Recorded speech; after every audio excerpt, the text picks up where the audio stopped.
The process over the last 3 months have been pure chaos, but in the most enjoyable, educational way. We had students who pitched original ideas dating back to early February, where they pitched to me, Matt Carden from the Career Center, and Dr. Katie Burakowski of the Sport Management Program. The three of us represented Netflix, and since then, my students have been working nonstop on creating this original series designed for Netflix.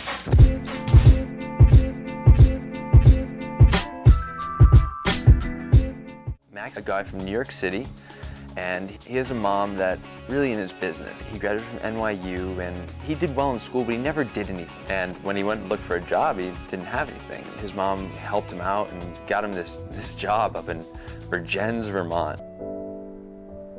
McAllister, honey, it's your first day of real work at the station. Now, your car won't arrive for a day or so, but the station's close enough. You could get to know the area and walk today. I think the location is just darling. He's this big New York City guy and comes to this tiny little town. He's got to deal with all that happens, the changes in his life. Trying to find himself, really. Trying to figure out how to start his life. And this is the man of the morning and evening, Paul Bach, our expected new lead anchor. Paul, this is Mac.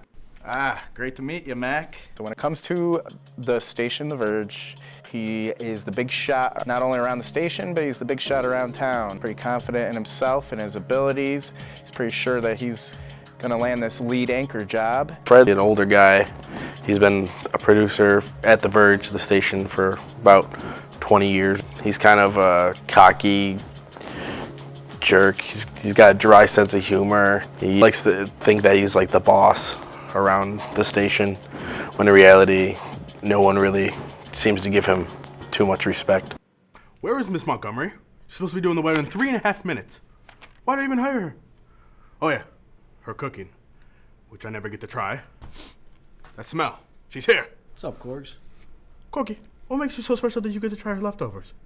And coming up next, we'll have your weather report with Jill Montgomery.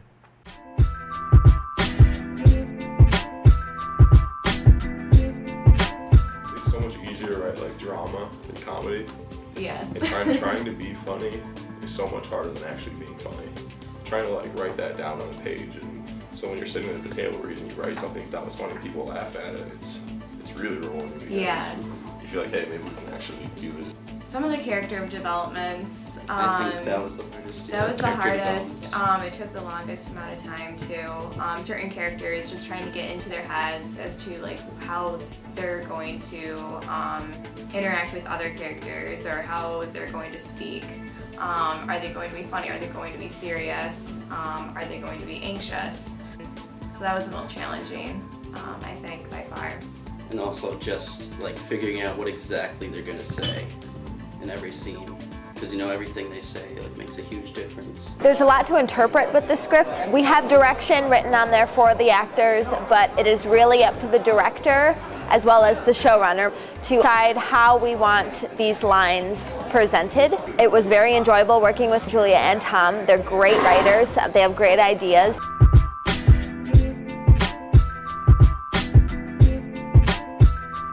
The show itself, I think, will go great working with Nick as director and me as showrunner, since we kind of have the same ideas about how we want this to look. My biggest responsibilities as director is to ensure that we have enough coverage of every shot and that the actors are guided in a way that, as students, they can be believable characters outside of their own world.